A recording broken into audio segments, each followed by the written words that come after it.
کہاں ہر ایک سے انسانیت کا بار اٹھا کہ یہ بلا بھی تیرے عاشقوں کے سر آئی۔ اس شعر میں شاعر فرماتے ہیں کہ اے خدا، اس دنیا میں انصاف اور انسانیت سب دلوں میں نہیں ہوتی ہے۔ انصاف اور انسانیت سارے دلوں میں نہیں ہوتی ہے۔ یہ انصاف اور انسانیت بھی انہی لوگوں کے دلوں میں ہوتی ہے جو تمہارے نیک بندے ہوتے ہیں، ورنہ سبھی لوگوں میں انصاف بھی نہیں ہوتا ہے اور ان میں انسانیت بھی نہیں ہوتی ہے۔ کسی میں انصاف ہے تو انسانیت نہیں ہے، کسی میں انسانیت ہے تو انصاف نہیں ہے۔ اسی لیے شاعر کہتا ہے کہ اے خدا، اس دنیا میں انصاف اور انسانیت دونوں اسی انسان کے پاس ہے جو تمہارے نیک بندے ہوتے ہیں۔ تو یہ تھی پہلی غزل جو ہم نے کمپلیٹ کر لی۔ اب جو ہے فراق گورکھپوری صاحب، ان کی جو دوسری غزل ہے، میں اس غزل کو بھی تشریح کرنے کی کوشش کروں گا۔ تو وہ کیا تھی؟ وہ دوسری غزل کچھ یوں ہے کہ سر میں سودا بھی نہیں، دل میں تمنا بھی نہیں، لیکن اس ترک محبت کا بھروسہ بھی نہیں۔ دل کی گنتی نہ یگانوں میں نہ بیگانوں میں، لیکن اس جلوہ گہ ناز سے اٹھتا بھی نہیں۔ مہربانی کو محبت نہیں کہتے اے دوست، آہ مجھ سے تیری رنجش اب بے جا بھی نہیں۔ ایک مدت سے تیری یاد بھی نہ آئی ہمیں، اور ہم بھول گئے ہوں تجھے ایسا بھی نہیں۔ آہ یہ مجمع احباب یہ بزم خاموش، آج محفل میں فراق سخن آرا بھی نہیں۔ تو غزل کچھ اس طریقے سے ہے۔ پہلا شعر: سر میں سودا بھی نہیں، دل میں تمنا بھی نہیں، لیکن اس ترک محبت کا بھروسہ بھی نہیں۔ اس شعر میں فراق گورکھپوری فرماتے ہیں کہ محبت نے مجھے ناکامی اور پریشانی کے سوا کچھ بھی نہیں دیا ہے۔ محبت نے ناکامی کے سوا مجھے کچھ بھی نہیں دیا ہے، پریشانی کے سوا کچھ بھی نہیں دیا ہے۔ اس لیے اب میرے دل میں کوئی امید ہی نہیں ہے، کوئی امید نہیں ہے، کوئی تمنا نہیں ہے، لیکن پھر بھی میں اس محبت کو بھول جاؤں یہ ممکن نہیں ہے۔ اس شعر میں فراق گورکھپوری فرماتے ہیں کہ محبت نے ناکامی اور پریشانی کے سوا مجھے کچھ بھی نہیں دیا ہے، جس کی وجہ سے اب میرے دل میں کوئی امید نہیں ہے، کوئی تمنا باقی نہیں ہے، پھر بھی میں اس محبت کو بھول جاؤں یہ ممکن نہیں ہے۔ پھر سیکنڈ میں کہتا ہے: دل کی گنتی نہ یگانوں میں نہ بیگانوں میں، لیکن اس جلوہ گہ ناز سے اٹھتا بھی نہیں۔ اس شعر میں شاعر فرماتے ہیں کہ میں اپنے محبوب سے یہ ضرور پوچھتا کہ وہ مجھے اپنا سمجھتا ہے یا بیگانہ سمجھتا ہے۔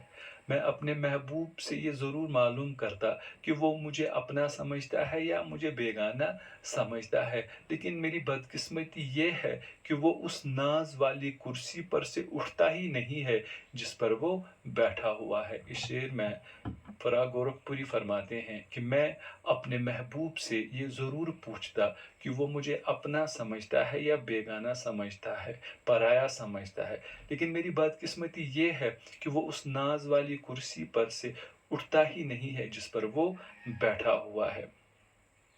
پھر کہتا ہے کہ مہربانی کو محبت نہیں کہتے اے دوست، آہ مجھ سے تیری رنجش اب بے جا بھی نہیں۔ شعر میں فراق گورکھپوری فرماتے ہیں کہ مجھ میں اور میرے دوست میں ایک اختلاف ہے، لڑائی ہے۔